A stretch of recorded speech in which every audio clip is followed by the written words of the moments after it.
I sat up straight in bed and looked at the clock on the bedside table. It was 2:30 a.m. The t-shirt I wore to bed was soaking wet, as it always was when I had the dream. I looked over at my wife, and she was sound asleep. I was relieved that I hadn't awakened her this time. I must not have been ranting in my sleep. I didn't know what triggered the dream, but it was always the same. It was a dream-clouded version of the memories of an event that took place more than 2 years ago. In the dream, I was sitting at the desk in my study. In front of me sat a half-full bottle of scotch, an empty glass, and a .38 revolver. I would pour myself a full glass of scotch and drink it down in one large gulp. It always registered in my dream that I neither tasted nor felt the effects of the scotch as it went down. I would then pick up the gun and open the cylinder to make sure all 6 chambers contained live cartridges. Then I would say, "It's full, none missing. I want to kill them. I want to kill all 3 of those. If I do it, I will go to jail. No, I'll kill myself. God damn them." The words were not always the same, but the idea was. Thank God the dreams had become much less frequent. At first, I had one every week, sometimes twice a week, but now it was less than once every 2 months. While I was dreaming, it seemed so real, like it was really happening, but the reality was that the dream bore very little resemblance to the actual event. There was a bottle of scotch involved, but I was on the sofa in the living room. There was no .38 revolver. I don't own a gun. The threats to kill. I don't remember ever making those that night. I got drunk, very drunk, and fell asleep on the sofa. To make sense of this, I have to go back years to begin the story.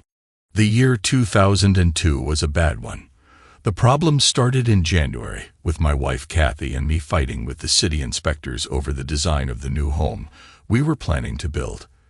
The inspector repeatedly rejected our application for a building permit until I finally got an engineer to sign off on our blueprint, saying that what we wanted to do was safe and met all current building codes. Once we finally had the permit, the fight began with our contractor to get him to stay on schedule, and this lasted until we were able to move into the house in August. In addition to the problems getting our house built, Kathy and I were kept very busy in our chosen careers. My name is Fred Alpin, and March 6, 2002 marked the 6th anniversary for Kathy and me. Outside of the problems we were having getting our house built, things had been going very well for us. For my part, I had been working for Independent Investigations Corporation, IC, in Indianapolis for 8 years. IC is not a typical private detective agency. We provide investigative services to large insurance companies. Our job was to investigate insurance claims for fraud, retrieve stolen property, or mitigate our clients' losses in any way possible. For our services, we were paid a percentage of the value of items we recovered or what we saved the insurance companies. I am a lead investigator, which allows me to pick the cases I want to work on and assign cases to others. This business is quite lucrative. I was 30 years old and had just started to find some gray hairs in my otherwise thick head of dark brown hair. I've been described as confident. I've heard men described as handsome, sexy, hot, a hunk, or even a wasted suit. But me? I'm confident. Whatever that means, I'm not movie star handsome or freak show ugly. My facial features are pretty average, except that my nose is a little crooked from an amateur boxing match in college. I have very dark brown eyes. At 6 feet 2 inches and 185 pounds, I have a tall, athletic build, and I always stand erect. My facial expressions seldom give away what I am thinking. Kathy was 29 years old, and at 5 feet 8 inches, she was the most stunning woman I knew. Her dark brown hair with red highlights hung in long curls to her shoulders. Her eyes were blue with tiny specks of green in the irises. At 125 pounds, Kathy was slim but very well proportioned. Kathy had the legs of a dancer, nicely shaped calves, and firm thighs with soft, smooth skin. Kathy had been the manager of the accounting department at DCNH for 2 years and had 20 accountants reporting to her. DCNH specialized in mergers and acquisitions and had been having a good run over the last couple of years, which meant Kathy had received some nice year-end bonuses. But early in 2002, there were problems at the DCNH offices in Indianapolis. In February, the manager of the Indianapolis office was fired and replaced by Greg Bartlett. Greg was about 5 feet 5 inches tall, at least 20 pounds overweight, and nearly bald, with the remaining hair forming a horseshoe around his head. Kathy said Bartlett was a good manager, and when I met him, I found him to be likable. At the same time, DCNH transferred one of their vice presidents to the office. Kathy said the company decided it was a good idea to spread their VPs around different cities so they could visit customers and help close big deals. The VP's name was Jack Hansen, and he had moved to Indianapolis from New York. Hansen was about 45 years old, 6 feet tall with gray hair. He was in good physical condition and obviously worked out regularly. When I met him, he was friendly, but he struck me as someone with a wandering eye. I noticed the way he looked at women passing by, as though he was considering whether he wanted to date them. He was married, but I doubted that would slow him down. I'd met many men like him before, and I didn't like them either. Kathy seemed to think he was great. She said everyone at DCNH did too, always talking about his great ideas for driving new business, which would mean more money for her. Construction of our new house was on schedule by summer, and the turmoil caused by the management changes at DCNH had settled down. According to Kathy, business was picking up thanks to Mr. Hansen. We moved into our new house just outside of Indianapolis in the second week of August, and we loved it. On the day we moved in, I jokingly told Kathy that I wanted to make love to her in every room in the house. Kathy looked around at all the boxes waiting to be unpacked, took my hand, and led me into the kitchen. "Let's get the kitchen out of the way right now," Kathy said. I had only been joking, but my reaction was serious. We had a passionate time together. When we finished, she headed off to the bathroom to freshen up. As she left, Kathy called back, "We'll do the bedroom tonight and the living room tomorrow. Now, get back to work." We did the bedroom that night, but didn't get to the other rooms. Between our jobs and settling into the house, we didn't have time or energy to take our intimacy outside of our bedroom. However, we did stay connected in our bedroom. It just seemed that the only time we were together was at night, after getting into bed. One night, while we were in bed, I brought up starting a family. We had discussed it before, and Kathy said she wanted to start in the fall, hoping for a summer baby. "I think it's time you get off your birth control pills, and we get you pregnant," I said. "I think we should wait a little longer," she replied. "Jack suggested I should wait until next year. He said I'm in line for a promotion that might happen by the end of the year. I want to wait until I get the promotion." "Jack," I asked, "since when are you on a first-name basis with corporate vice presidents?" "We're pretty informal around the office," she responded. "Why would you discuss our plans for starting a family with him?" I was irritated that she had talked about our personal matters with this guy.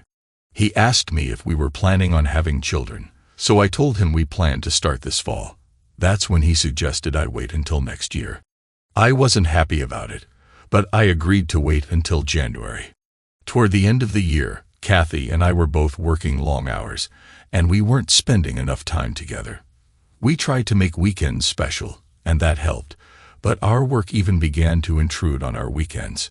DCNH was trying to win a contract for a large merger opportunity, which kept Kathy's department busy.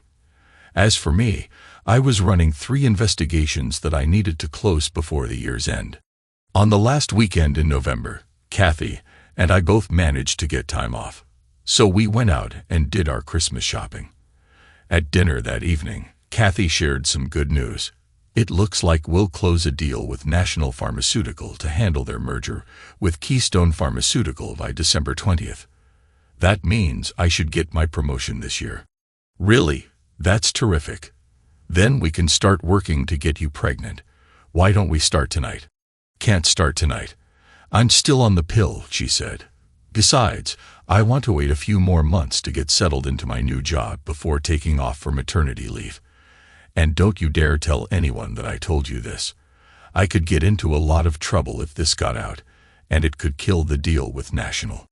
I was disappointed that Kathy wanted to delay starting a family again, but I understood her reasons. You know I won't tell anyone, I said. Should I buy stock in National Pharmaceutical on Monday? Hell no, she replied. That's insider trading. If you do that, we could all go to jail. I was just joking, I said. I know we can't do anything like that. You can count on my discretion. I know, she responded. I'm just nervous about this one. We're so close, I don't want anything to go wrong. December is company Christmas party season, and our company was no exception. Our party was on Friday, December 6th. The party was pretty tame. There were about 43 people in attendance, including employees, spouses, and significant others. We had drinks, appetizers, dinner, and then dancing. The main reason our party wasn't wild was that most of the IC employees were investigators, and we spend most of our time in the field. We don't know each other all that well. I have one close friend at IC, Bill Ripley. We've worked together on several cases over the years. As for the rest of the team, I know who they are, but I couldn't tell you their spouses' names or how many children they have. We're not a close-knit group, unlike Kathy's crew at ECNH.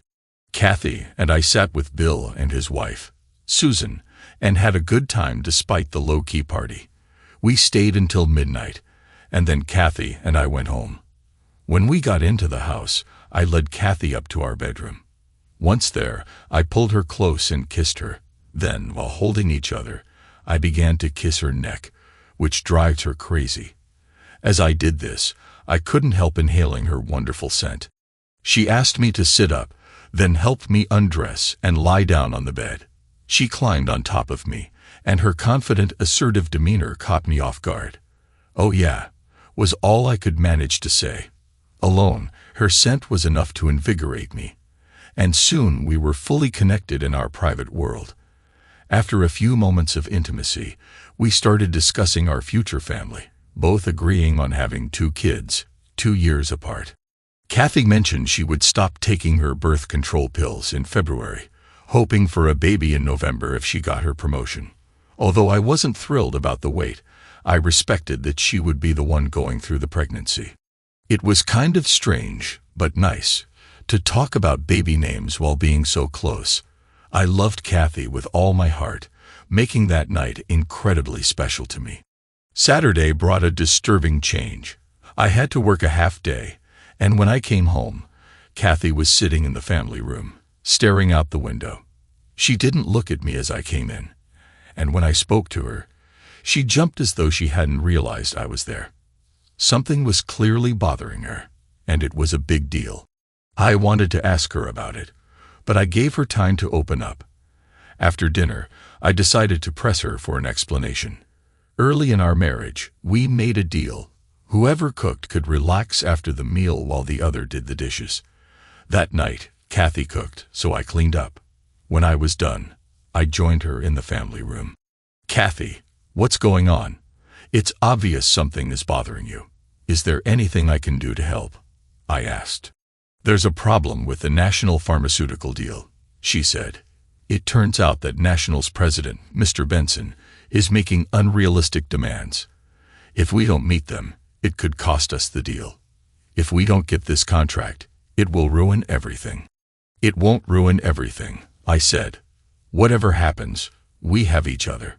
What's the worst that could happen?" "You don't understand," she said. "If the deal falls apart, it will be because of me. I could lose my job." "How could it be your fault if the deal falls through? You're not in sales," I said. "I can't talk to anyone outside of DCN Asia about this," she said. "I didn't do anything wrong, but if the deal doesn't go through, I'll get blamed. Please, just let me work through this myself." I wanted to say more, but the look on her face told me the conversation was over. The next day, I hoped Kathy would be in a better mood, but she seemed even more distant. Monday morning, I got up early and fixed breakfast, but she barely touched hers. After drinking her coffee, she went to shower. I busied myself shoveling the snow that had fallen overnight from the driveway. When I came back into the house, Kathy was getting ready to leave for work. "It's only 6:30. Why are you leaving so early?" I asked. "I have to get ready for some important meetings," she said, giving me a brief kiss before heading to the garage. Monday is trash day, so I had to empty all the wastebaskets and take the trash out to the curb. While dumping the wastebasket from our bathroom into the trash bag, something fell out and disappeared. I tried to find it for a few minutes, but eventually gave up. I took the trash out and brought the bins to the street. Back in the kitchen, I took another look around to find the object but didn't see anything. I went upstairs to shower and get ready for work. Monday evening, I tried to broach the subject again. "Have things gotten any better at work?" I asked. "You know I can't talk about this," she said. "I'm under a lot of pressure, but I'll get through it." By Wednesday, Kathy started to come out of her funk. When I came home that evening, she greeted me with a kiss and told me she loved me, something she hadn't done since Friday night. Although she wasn't completely back to normal, the faraway look was gone. "Can you talk about what's going on now, or is it still off limits?" I asked. "I'm not supposed to talk about it," she said, "but it looks like we found a way to make Mr. Benson happy. Jack thinks things will turn out all right." I could hear relief in her voice, but she didn't smile, which told me she was still under stress. I hoped it would all be over soon. For some reason, it always bothered me when Kathy called Hanson Jack. She explained that things were informal at the office, but she referred to Greg Bartlett as Mr. Bartlett. I guess I didn't understand. That night, Kathy wanted me to hold her, but she didn't want to be intimate. I was beginning to feel the weight of Kathy's problems. I held her until she fell asleep, then rolled over to my side and tried to sleep. After 20 minutes of tossing and turning, I got up and went to the kitchen for a drink. While standing at the island counter drinking my water, I spotted Kathy's briefcase on a chair. I had never invaded Kathy's privacy before, but for some reason that night, I decided to look inside. Kathy hadn't locked the case, so I set it on the countertop and opened it. There were a lot of papers, but nothing that answered my questions. I took out her day planner and looked through her calendar and notes. Monday showed 2 meetings with Mr. Bartlett. The second, including Mr. Hanson. Tuesday had another meeting with Hanson, and Wednesday listed a meeting with Hanson and Mr. Benson, the president of National Pharmaceuticals. It was clear why Kathy was under pressure, but I didn't understand why she was meeting with a customer. She worked in accounting and had never been part of a negotiating team before. I wondered if her promotion meant she was moving out of accounting and into sales. Kathy's planner also showed more meetings with Bartlett and another with Hanson on the morning of December 20th. The 20th also had a notation, 10 p.m. I wondered if that was related to the meeting with Hanson or DC&H's Christmas party. Another strange notation appeared on her month-at-a-glance calendar. Starting December 6th, Kathy had written started, and each day afterward was numbered from 1 to 14, with the 14th day, December 20th, circled and underlined. I couldn't figure out what it meant and decided I'd have to think about it for a while. Over the next few days, Kathy's mood improved, but she remained a little distant. As an investigator, I'd learned how to get answers without appearing to interrogate someone. By piecing together things Kathy told me, I determined that December 20th was critical. If Mr. Benson was going to sign a contract with DC&H, it would happen that day. On Friday, December 13th, I closed one of the 3 cases I was working on and went out for a beer with Bill Ripley to celebrate. After a couple of beers, I talked to Bill about the notation in Kathy's day planner without revealing whose planner it was. I told him it was from a case I was working on and explained the numbers 1 through 14, ending on the 20th, circled and underlined. Bill looked at me and said, "Sorry, buddy, but I can't help you. It doesn't ring any bells with me. You said the planner belonged to a woman, right?" "Yes," I replied. Then I suggest you talk to Mary Frell, Bill said. You might need a female perspective to crack this one. Bill was right. A woman's perspective was probably what I needed. Mary Frell was one of the best investigators at sea, and one of only 3 women in the company. I dropped the subject so Bill wouldn't start thinking I was obsessed with the case. We had a couple more beers and just talked. During our conversation, I mentioned my dream of someday starting my own investigative agency. If you ever do, let me know, Bill said. I'll come work for you, but you'll have to pay me better than I see now. Bill was laughing as he said that. Pay you more? Hell, you're already overpaid, I said. I'm serious, Bill replied. If you ever do decide to go out on your own, come talk to me. It will probably never happen, I said. But if I ever start my own agency, you'll be the first person I talk to. We chatted a while longer, and then I went home. It was another frustrating weekend. Kathy was attentive and affectionate, but somehow we managed to get through the weekend without being intimate. Kathy and I hadn't been close for more than a week, and it was beginning to disturb me. Not just because I was being cut off, but because I didn't understand why. On Monday morning, I told Kathy that I was probably going to have to work late every night to try and wrap up the 2 cases I was working on. You can't work late Friday, she said. You have to be home in time to get ready for the party. What time do we have to be there? I asked. The party starts at 8 o'clock. I want to be there no later than 8:30, Kathy replied. So you need to be home by 7 o'clock to get ready. Okay, I'll be home by 7, I said. I was frustrated, and by midweek, I was beginning to get angry with Kathy. I had closed my second case on Tuesday and took Kathy out to dinner to celebrate. But afterward, she told me she didn't feel well. Once again, we did not connect, and she put me off again on Wednesday night. It took all of my patience not to blow up at her. I knew she was going through a lot at work, but there was a limit to how long I was willing to wait. I convinced myself that everything would be resolved after Friday. Kathy would know about the National Pharmaceuticals deal, and should also know if she was getting her promotion. So I was prepared to be patient, at least until Friday. On Thursday, I had all but closed my last case. I would have one chance at a quick resolution on Friday morning. But if that didn't work, it would take the rest of the day. The problem was, if I didn't catch a break in the morning, it would be difficult to get everything done and be home by 7, as I promised Kathy. That evening at dinner, I told Kathy I was going to have a hard time getting home by 7. You promised, she said angrily. I know, I replied. I'm sorry, but I'm so close to closing this tomorrow. Tom, I could see her anger building. Kathy, you don't have to wait for me if I'm not here on time. Go without me. I'll get there as soon as I can. I should be able to make it by 9. I don't want to go without you, she said. I guess 9 o'clock will be all right. It's just that, well, I can't be any later than that. I'll do my best to get home by 7:30. If I'm not here in time, I'll meet you at the party, I said. Kathy didn't say any more about it.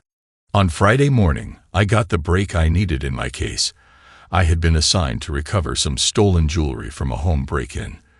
The merchandise was insured for over $1 million. The thief contacted the insurance company, offering to sell the jewelry back for $250,000, saving the company $750,000. The insurance company agreed and asked me to handle the transaction. It had taken me a while to gain the thief's confidence, but I set up a meeting to transfer the money for the jewels. I had to go to the insurance company to get the money, which involved a lot of paperwork. Luckily, I identified the thief and followed him to a coffee shop Friday morning. Then I called him to arrange the meeting for that afternoon. After the call, I followed him to an old garage on the west side of town. From across the street, I watched him go into the garage, open the trunk of an old car, and close it without taking anything out. Before leaving, he looked around but didn't see me. As soon as he left, I crossed the street and used a tire iron to break the small padlock on the garage door. Within minutes, I had the trunk open and found a small canvas bag containing all the stolen jewelry. I locked the garage as I left, taping a note to the broken padlock that read, "Better luck next time."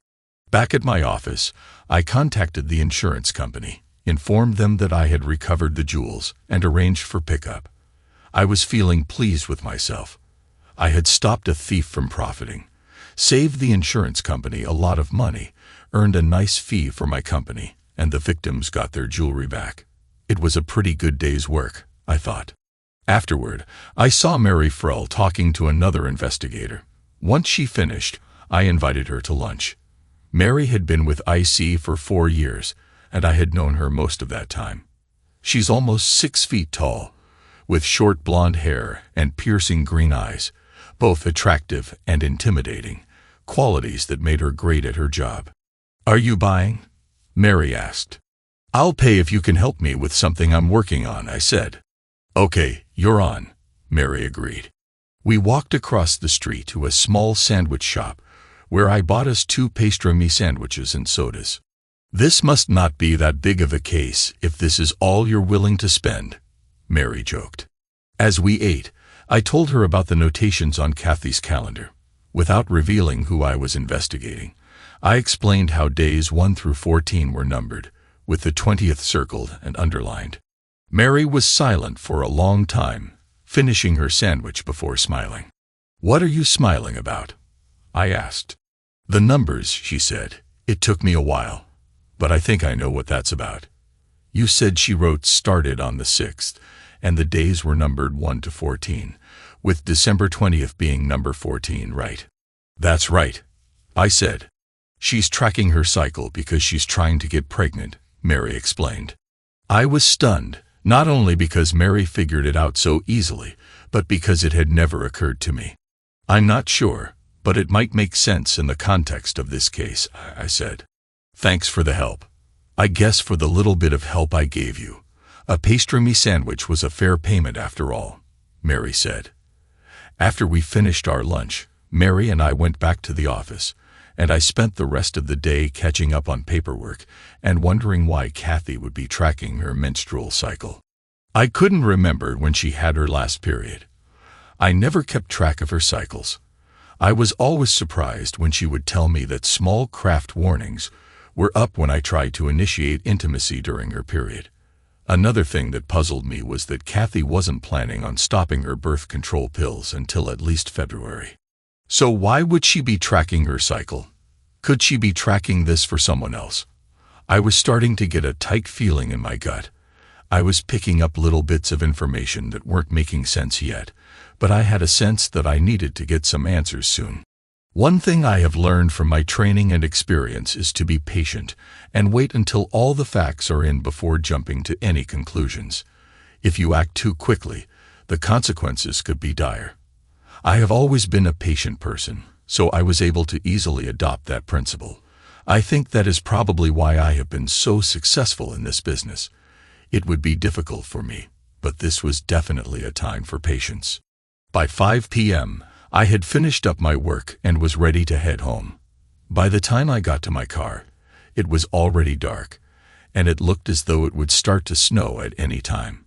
As I drove home through rush hour traffic, I was feeling pretty good about myself. I had cleared 3 big cases off the books, got an answer to one of my questions about Kathy's day planner, and I was going to be home in plenty of time to take Kathy to her party, which I hoped would relieve some of her stress. I arrived home at about 5:30 p.m. and parked my car in the driveway. I didn't think it made any sense to put it in the garage if we were going back out again in a little while. I walked down to the street to get the mail and then walked up to the front door. I hadn't looked into the garage, so I didn't know if Kathy was home yet or not. I stepped up on the front porch, and as I was about to unlock the door, I noticed that the front hall light was on. I peeked through the small window next to the door to see if Kathy was in sight, but she wasn't, at least not immediately.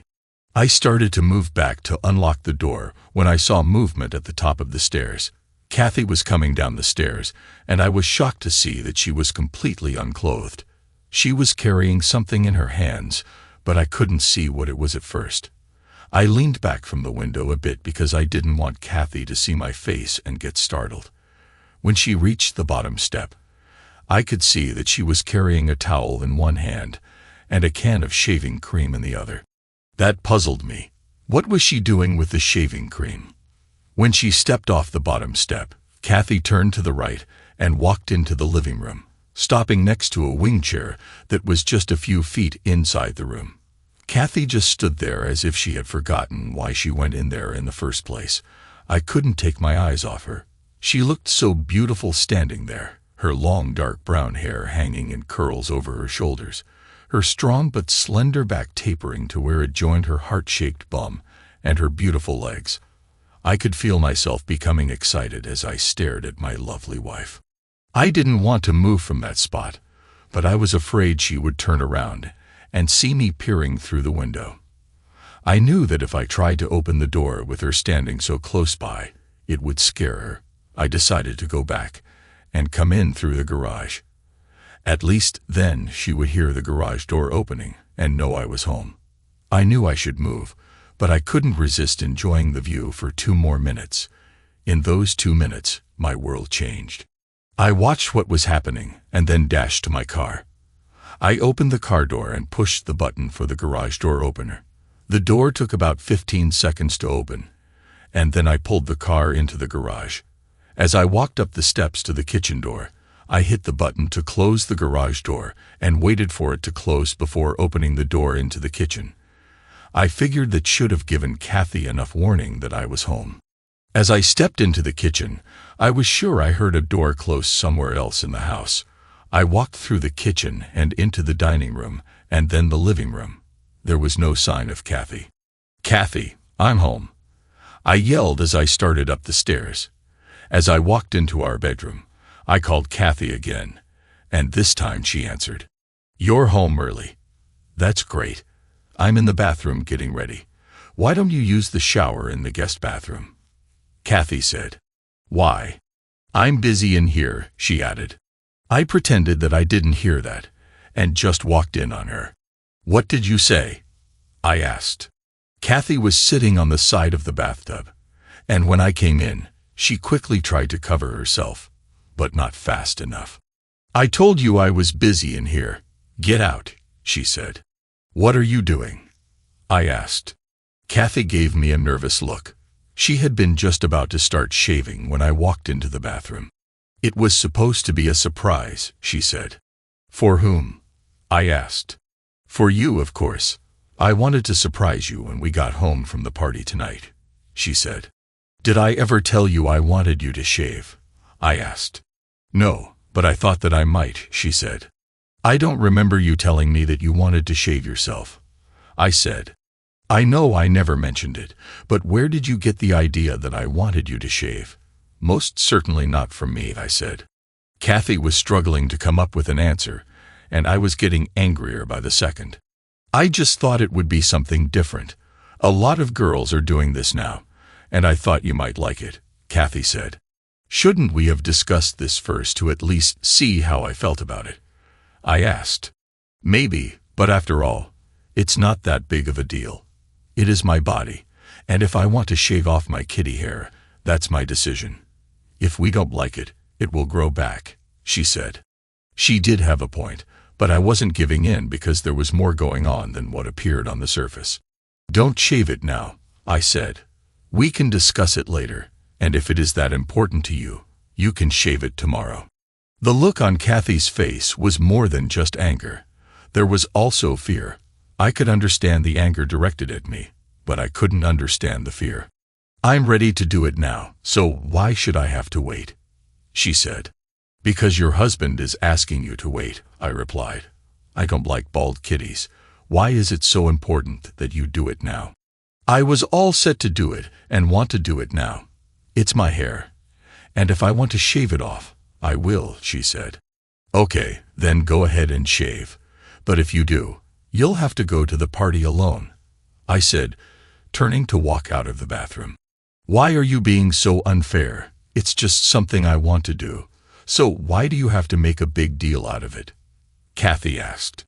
"I'm making a big deal out of this Because I don't think you're telling me the truth about why you want to shave your kitty, I said. You know I like your hair, so I know you weren't thinking of me when you decided to shave yourself. If you can't tell me the truth, then I will not discuss this any further. You can leave it alone, and we will go to the party, or you can shave it and go to the party by yourself. It's your choice. Kathy gave a sullen look, put the razor down, and climbed into the shower. I showered after Kathy and then lounged around in my bathrobe, drinking a beer while Kathy put on her makeup. Kathy didn't speak to me the whole time we were getting ready to go. I knew she was angry with me, so I didn't try to start any conversations, as that would only increase my own anger. I just tried to watch her surreptitiously as she got dressed. As angry as Kathy was with me, I would have been very surprised if she was dressing that sexy for me, unless it was to make me jealous. I wondered if she was dressing for someone else. Next, Kathy sat on the edge of the bed and put on a pair of black thigh-high stockings. As she rolled the stockings up her legs, I wondered if she was aware that I was watching her. Kathy didn't seem to acknowledge my presence in the bedroom. When she had both stockings pulled up, she got off the bed and walked to her closet. Even with everything that was running through my head, I still got an erection as I watched Kathy walking away from me. She disappeared into her closet and came out a minute later with her black cocktail dress already halfway on. She walked into the bathroom, pulling the dress down the rest of the way, and sat in front of the mirror to fix her hair. When Kathy came out and stood in front of me, I could feel my anger melting. But I couldn't allow that. I was going to need it to stay strong because I still didn't know what lay ahead that night.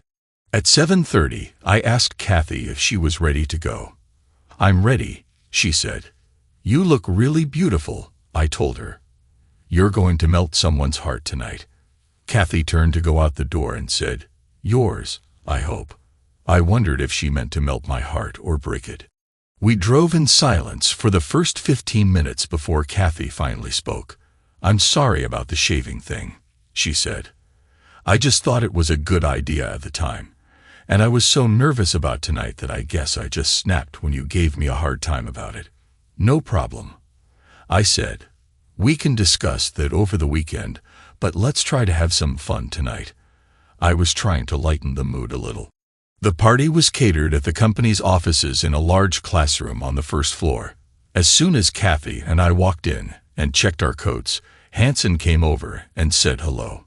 He took Kathy aside for a minute.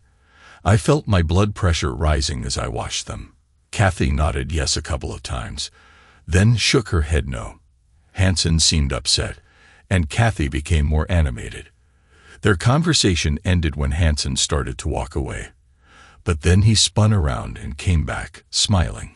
He suggested something to her, and I could tell she wasn't happy about it, but she nodded yes. When Kathy came back over, I asked, "What did Hanson want?" "The national pharmaceutical deal is closing tonight. I have to go to a meeting at 10 o'clock with Jack and Mr. Bartlett. If the meeting goes well, we'll get the national contract, so you'll get your promotion," she said. "Yes, if everything works out," she added, not looking as happy as she should have been.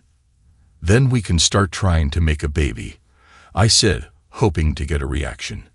"Yes, we can start our family," she said without emotion. As we walked into the big room where the party was being held, Kathy slipped her arm through mine and leaned close.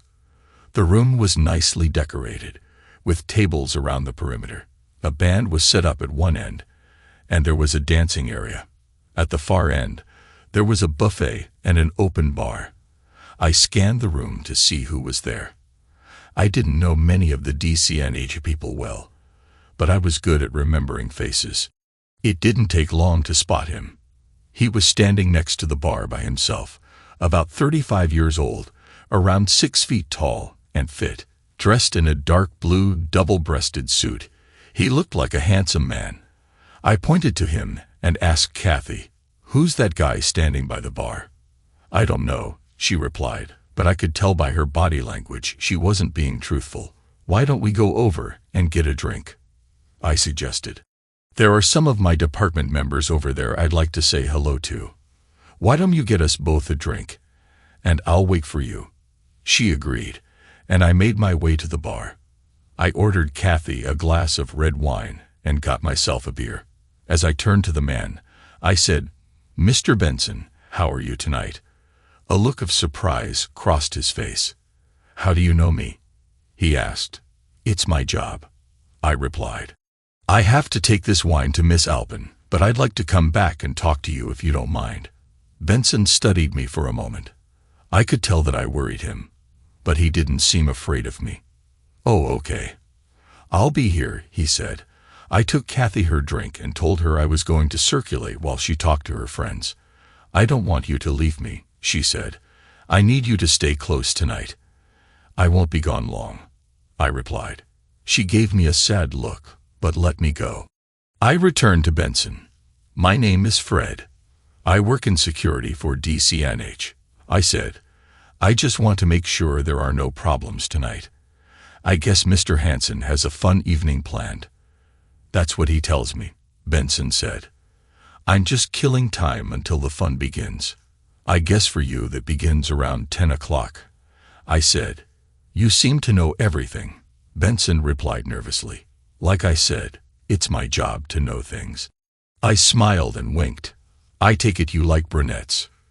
"Love brunettes," he said, smiling. "Like Miss Alpin?" I asked. "Exactly," he said, returning my smile. I wanted to choke him, but I couldn't do that. "I have to circulate now," I said. "If you have any problems, just come find me." I muttered under my breath as I walked away. When I got back to the other side of the room, a man approached Kathy and asked her to dance. She turned him down and then grabbed my arm, pulling me onto the dance floor. As we danced, I kept an eye on Benson to make sure he wasn't watching us. I didn't want him to figure out I was Kathy's husband just yet. I was still formulating my plans, and it was already 9:30. My stomach was in knots from nervous stress. The song ended, and I started to move back toward our table when the band began playing a slow song. Kathy pulled me back onto the dance floor and held me close. She always liked to dance close, but this time it felt like she was trying to get inside me. She held me so tightly it was uncomfortable. At one point during the dance, I noticed Benson watching us, looking uptight. I smiled at him and gave him a thumbs up. When the dance ended, we headed back to the table. Just then, Greg Bartlett approached, carrying a small package. He whispered something to Kathy and handed her the package before leaving. Kathy came back, hiding the package behind her back. "I have to go to the ladies' room," she said. I looked at her and could see something in her eyes that made me feel sick. "Don't do it," I said. "Don't do what?" she asked, pulling her arm away from me. "You know what I'm talking about. Stop it now."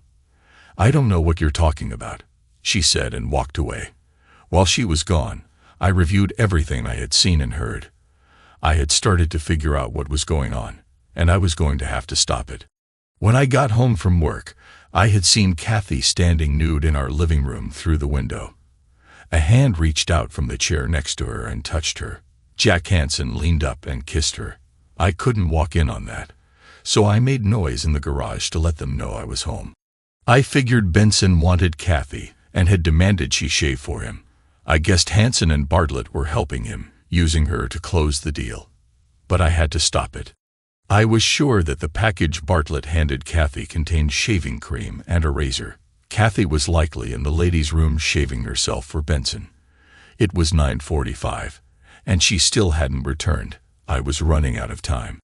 I got up, planning to physically drag her out of the building, but an idea came to me when the band announced a break. I saw Benson, Bartlett, and Hansen standing together at the bar. I walked over to the lead singer and asked, "Can you lead your mic hot? I want to make some announcements." "Sure, no problem," he replied, handing me the wireless mic. I paced for a moment, took a deep breath, and flipped the mic on. "Can I have everyone's attention, please?" I started. At first, there was still noise in the room. "Can I have your attention, please?" I repeated. Slowly, the room quieted down. Kathy had just returned from the ladies' room and was staring at me. "Thank you," I just want to take a few minutes to talk to all of you on this special occasion. First, I wanted to say what a great party this is. Let's give a round of applause to the people who put this party on. Almost everyone applauded. Kathy walked slowly toward me, fear on her face. The reason I wanted to talk to you was to share some things going on with me and my wonderful wife, Kathy. I smiled at Kathy and then turned to face the three men at the bar. They didn't look happy.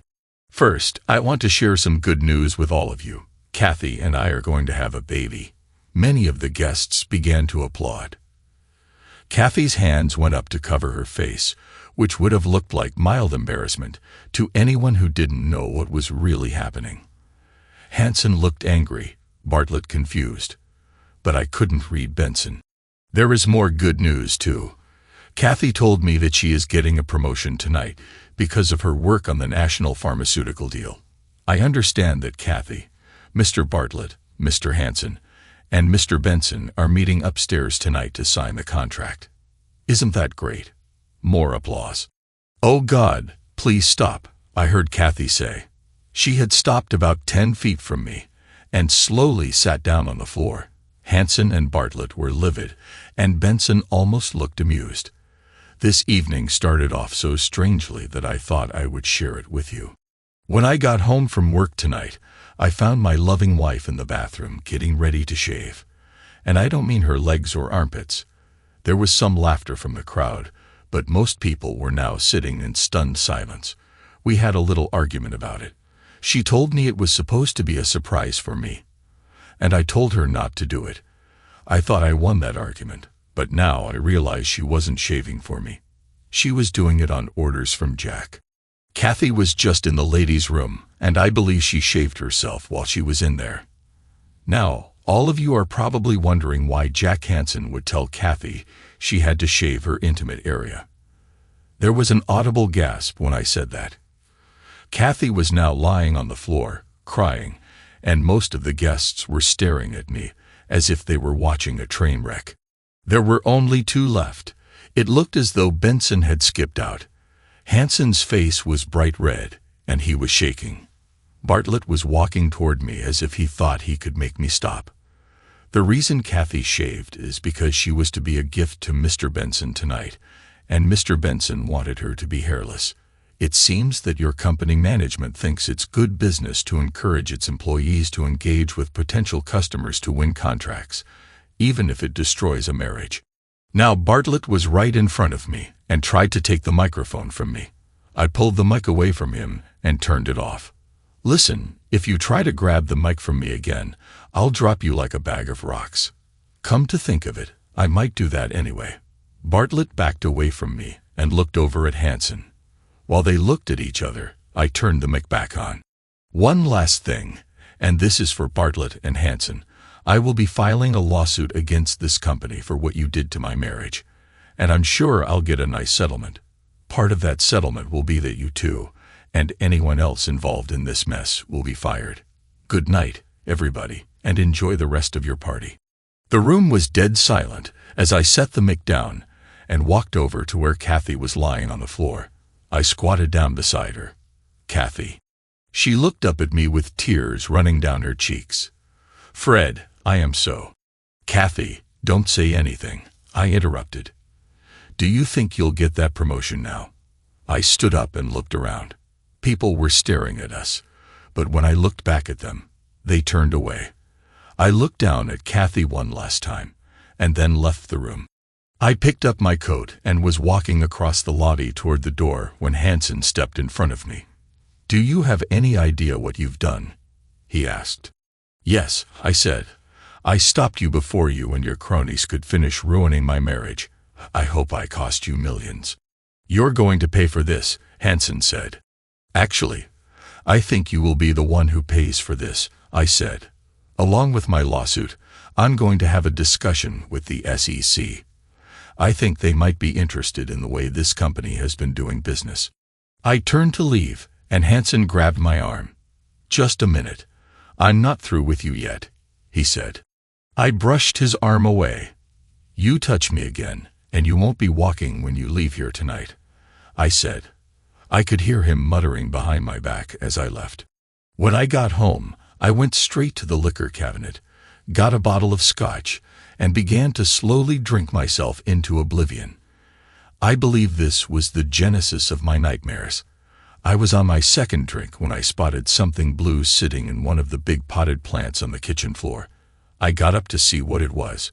It was a blue plastic case, pretty well hidden under the foliage of the plant. I knew what it was as soon as I picked it up, and when I opened it, I confirmed my suspicion. I remembered something dropping out of the bathroom wastebasket Monday morning. I had looked all over the kitchen for it, but never thought to look in the flower pot. I went back to the sofa and put the case on the coffee table next to the scotch. I filled my glass and took a big gulp. Then I picked up the case and opened it again. As I stared at it, I thought to myself, "It's full, none missing." I put the case back down and poured another drink. I don't know how long I lasted, but I woke up on the sofa in the family room at 9 o'clock Saturday morning. The scotch bottle was nearly empty, my head was pounding, and my mouth tasted awful. I stood up and felt dizzy for a moment. My stomach felt like it was in full rebellion against me. I started the coffee maker and went off to take a shower. When I went upstairs, I noted that there was no sign that Kathy had come home. I didn't really expect that she would, either because she was afraid to face me, or because she was upset that I had disrupted everything at DCNH. I wasn't exactly sure if I cared either way. The shower helped.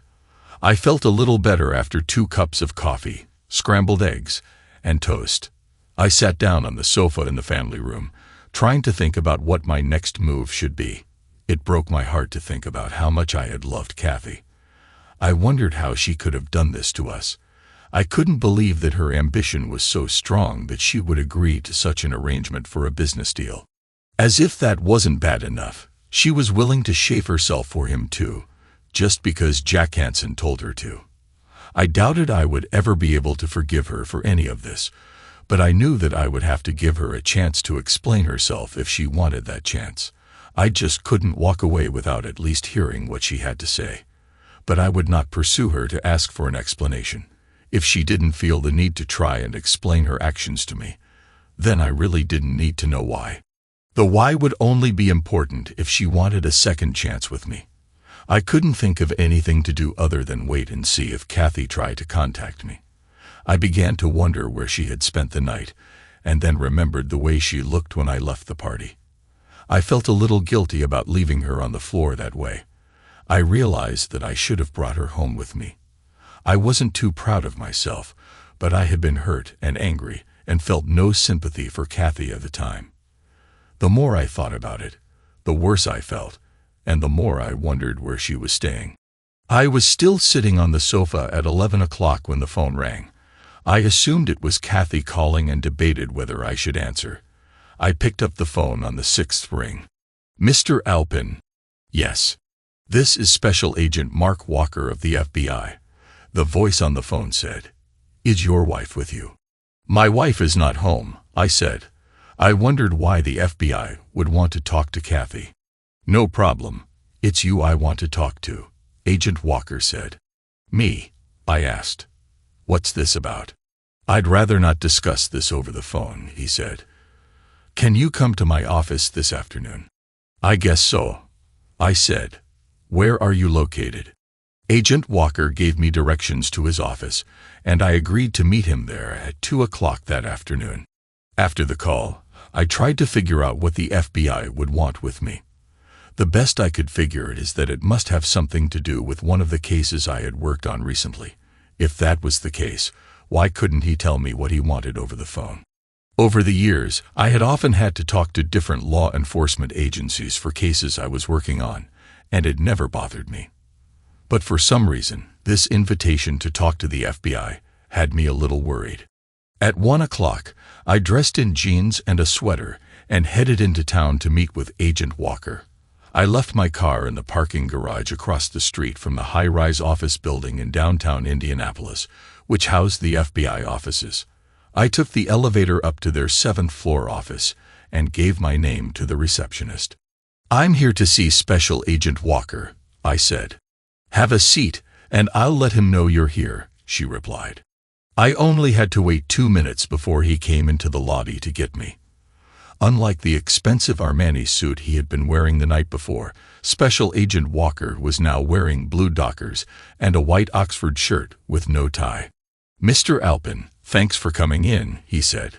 "Please follow me." I followed him into a conference room. As I sat down, Agent Walker offered me a cup of coffee, which I accepted. He poured 2 cups from the coffee maker on a table in a corner and handed one to me. He took a sip of his coffee and then sat down across the table from me. "Should I call you Special Agent Walker or Mr. Benson?" I asked. "Why don't you try Mark?" he said, "and may I address you as Fred?" "Fred will be fine." "I guess you must be pretty confused right now," Mark said. "Yes, I am, but I think I'm starting to get a picture of what's going on," I said. "I take it you are working undercover as Mr. Benson." "That's right. I am counting on your discretion to keep anything I tell you confidential," he said. "I think you probably know that I am an investigator myself and understand confidentiality," I said. "I'm still not sure if you're a friend or foe. I hope you can explain all this to me and how my wife got involved in this mess. I will tell you what I can and will answer any questions as long as they don't jeopardize our investigation." "Okay, I'll listen to what you have to say, but I have to tell you that I'm really upset that my wife was used the way she was. This mess has probably ended my marriage," I said. "Things may not be as bad as you think," Mark said.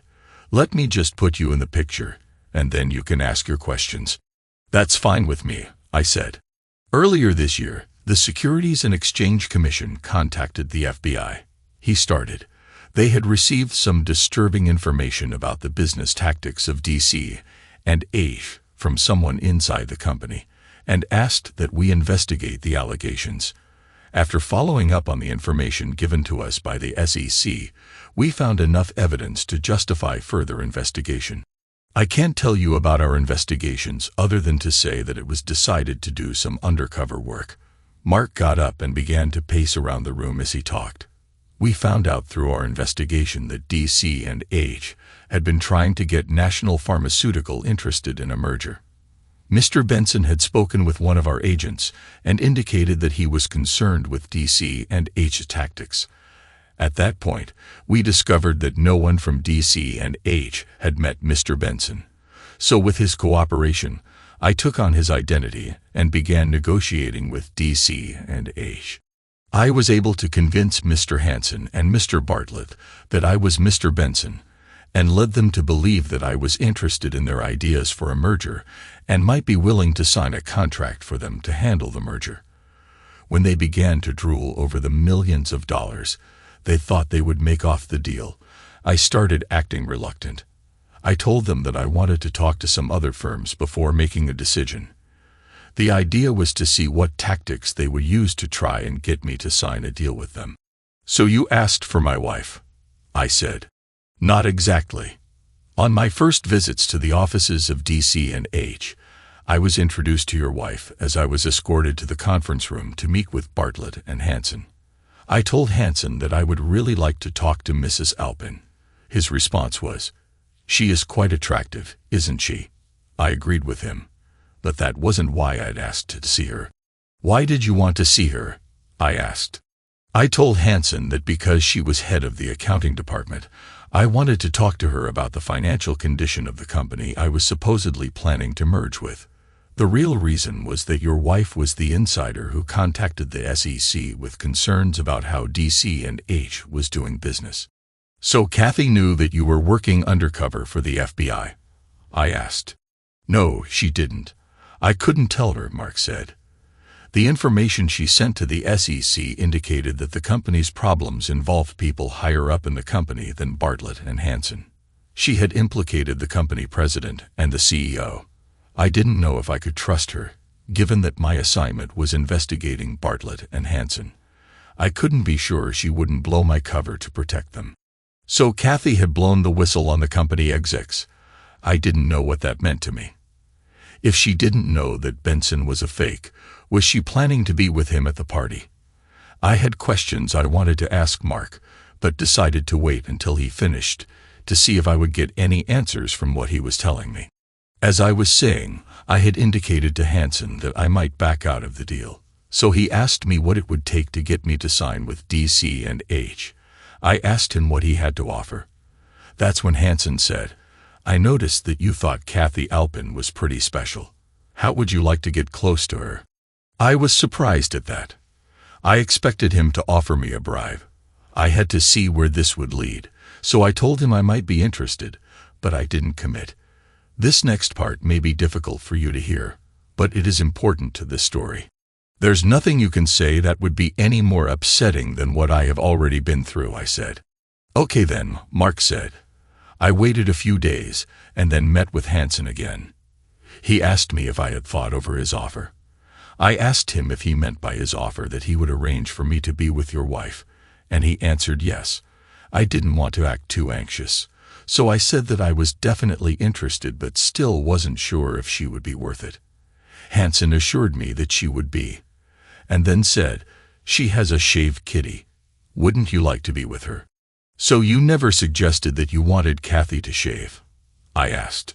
"No," Mark said. "Since I hadn't planned on being with her, that thought never entered my mind." I still wasn't even sure how Hansen could promise to deliver on his offer, so I asked him how he would get a married woman to agree to be with me as payment for signing a contract. "You let me worry about that," Hansen said. "If you want her, she's yours." "That son of a—" I said. "Who does he think he is? He's one sleazy character." The more he talked about me being with your wife, the more excited he seemed to become.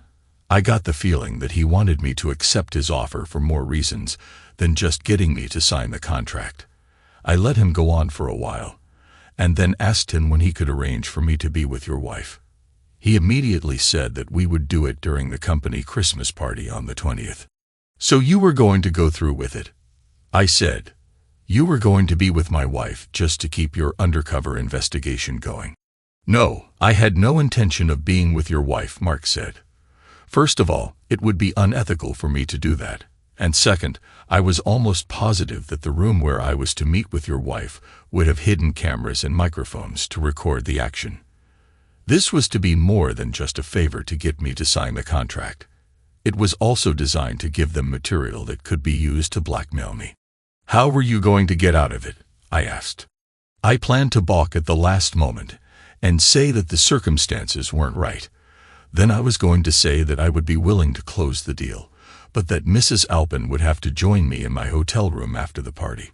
Then, once I had her alone, I was going to identify myself and bring her down here to be interrogated. We planned on arresting Bartlett and Hansen today. We thought that by this morning we would have enough evidence to indict them both. Then, last night, you walked up to me and introduced yourself and said that you were with security. The fact is, I knew who you were, and I was afraid that you knew what was going on and were a party to it. I wasn't sure which side of things you were on until you got up and made your speech." "Oh," I said.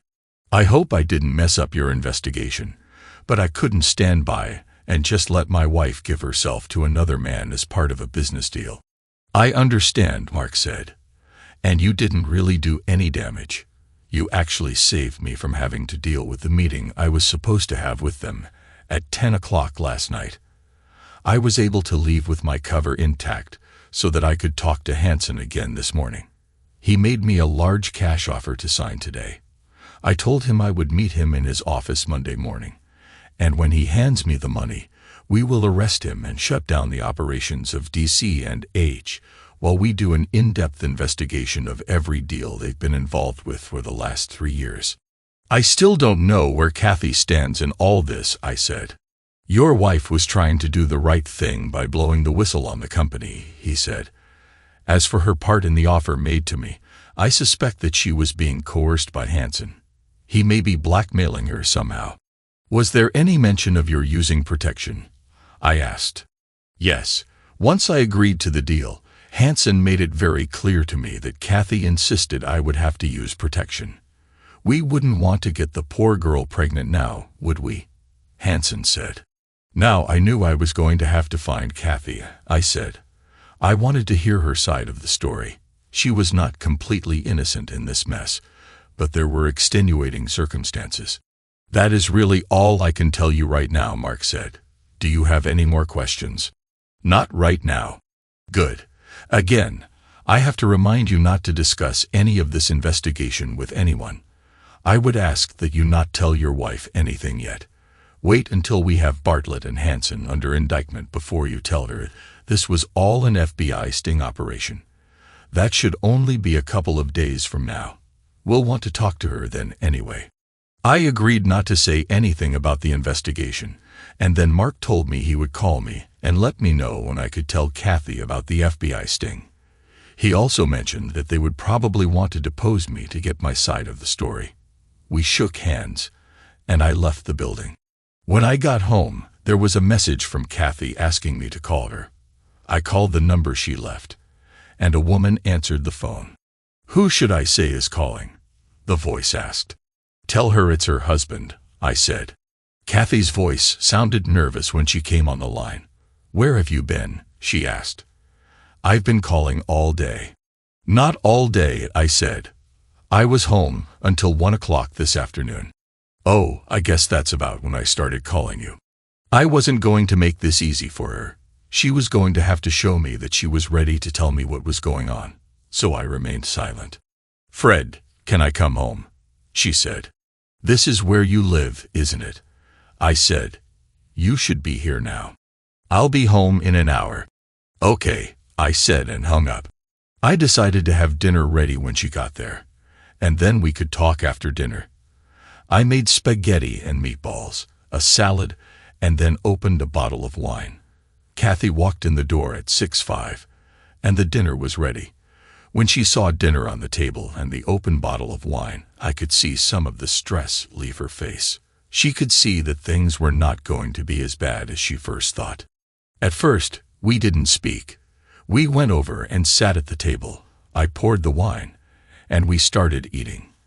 After a few minutes of painful silence, I asked Kathy where she had spent the night. One of my friends took me home after you left, she said. I couldn't help but get a little dig in. Oh, you didn't stay for the rest of the party. I pretty much ended the party with my speech, she said. I guess I owe some people apologies for that. Not you, and certainly not Bartlett or Hansen. I guess you're right, I said. I owe you the apology. She was about to say more, but I stopped her and said that we would talk after dinner. We both became silent again. There was really nothing else for the two of us to talk about at that moment. After dinner, Kathy started to put the dishes into the dishwasher, but I stopped her. You can clean the kitchen later. We need to talk now, I said. We went into the family room and sat facing each other. Do you want to just tell me everything, or should I start asking questions? Either way, I expect only the truth, I said. I'll tell you everything, she said. I'm sure you know when it started. It was the day after your Christmas party. Jack called me and told me that this huge deal they were working on with National Pharmaceutical was in trouble. Jack told me Mr. Benson had said he would only sign the contract if I agreed to be with him. I couldn't believe that he would ask me to do something like that, and I was furious. But he told me that this deal was very important to the company, and if I went along with it, I would be rewarded handsomely. He was talking about a lot of money and a promotion. I didn't want to do it, but Jack kept putting pressure on me, saying that a lot of people were depending on me. I told them I would have to think about it. They had me so confused and stressed over this that I couldn't think straight. When you came home and I looked at you, I knew that I could not do that to you. Jack and Mr. Bartlett kept after me all day Monday trying to get me to agree. Mr. Hansen said that if this deal fell through, it would be my fault, and they would have to let me go. They also said that if I told anyone about what was going on, I would be fired. I tried to tell you as much as I could. I knew that if you knew the whole story, you would do something crazy, and I would lose my job. On Tuesday, I told them I would not do it. So they told me to think about it again. Then Mr. Hansen told me that the company was missing more than $100,000, and that if there were an audit, it would look like I had been embezzling money from the company for the last few years. Jack said I would end up going to jail. He told me that if I did what he asked, I would get the money he promised and the promotion. But if I didn't cooperate, there would be an audit, and I would be charged with embezzlement. In the end, I had to agree to do what he wanted. Jack and Mr. Bartlett talked with me every day to make sure I didn't back out.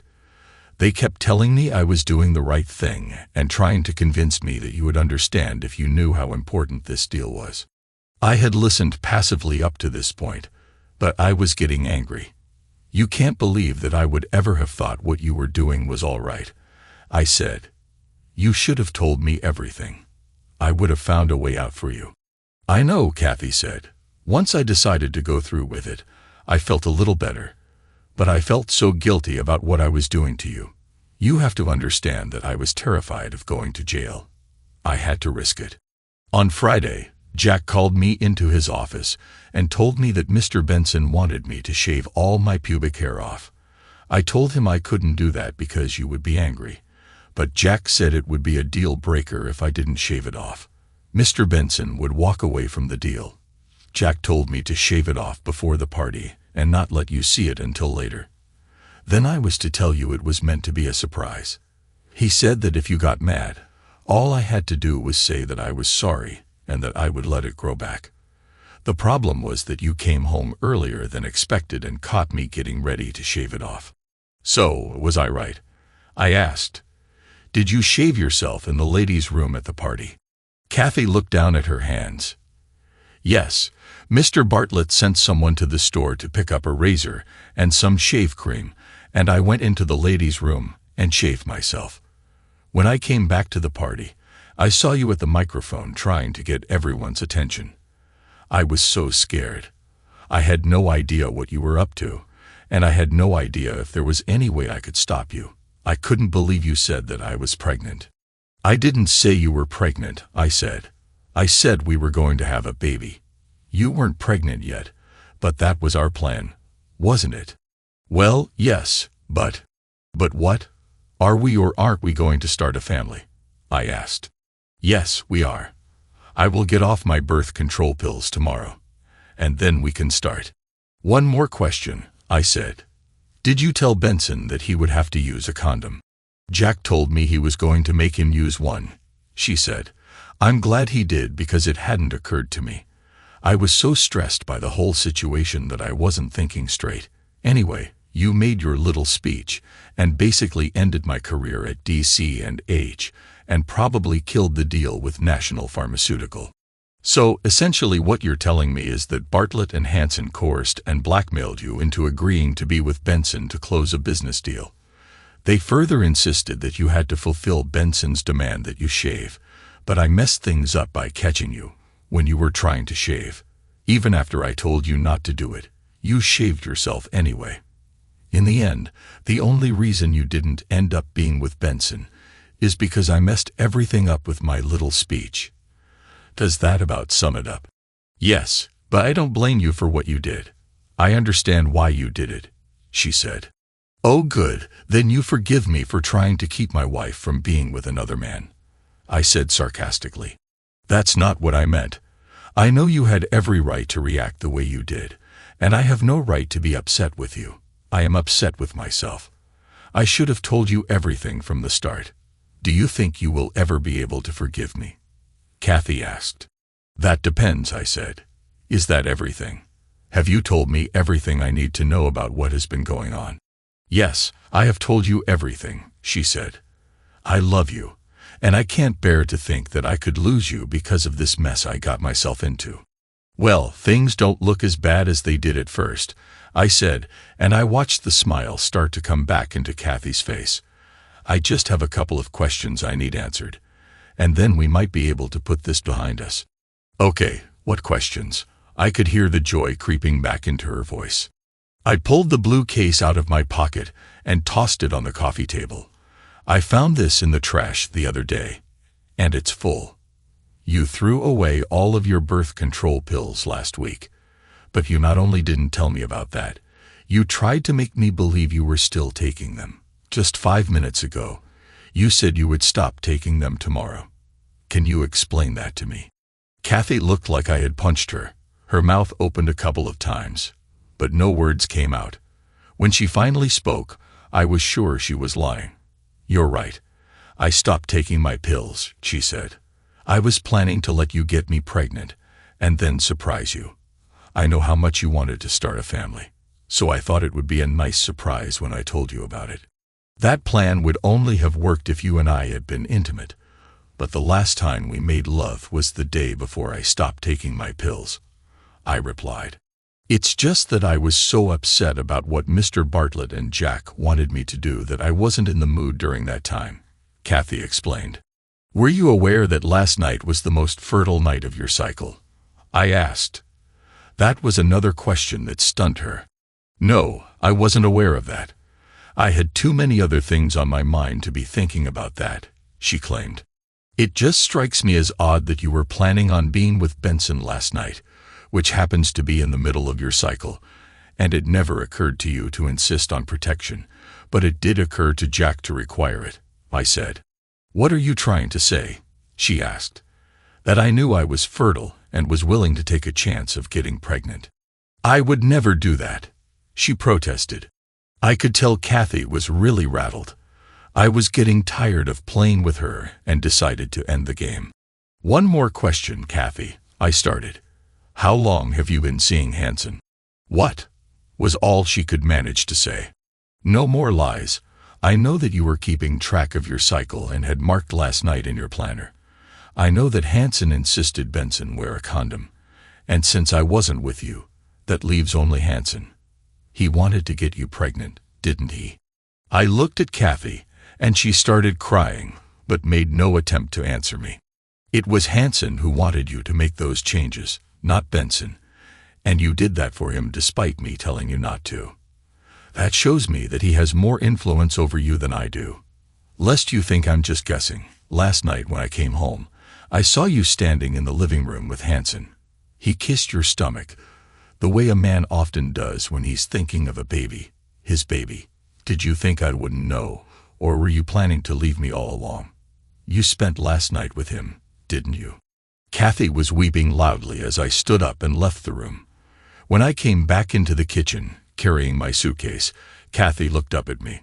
When she saw what I was doing, she jumped out of her chair and ran to me. "Please don't leave me. I love you. I don't love Jack," she cried. "I told you he blackmailed me.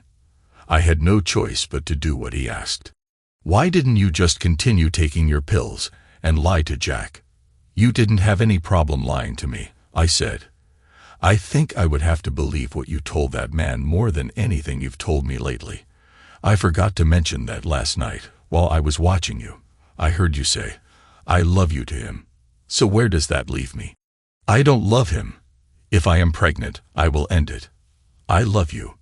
Please, you have to believe me," she pleaded. "No, I don't," I replied. "And don't end it on my account." Kathy collapsed on the floor, crying. When I looked back from the garage door, she looked just like she had the night before. I no longer felt any love for her, only disgust. I hated leaving the house we had worked so hard to build, but it held no fond memories for me. Fortunately, we hadn't lived there long enough to create those memories. It's been more than 2 years since I walked out on Kathy.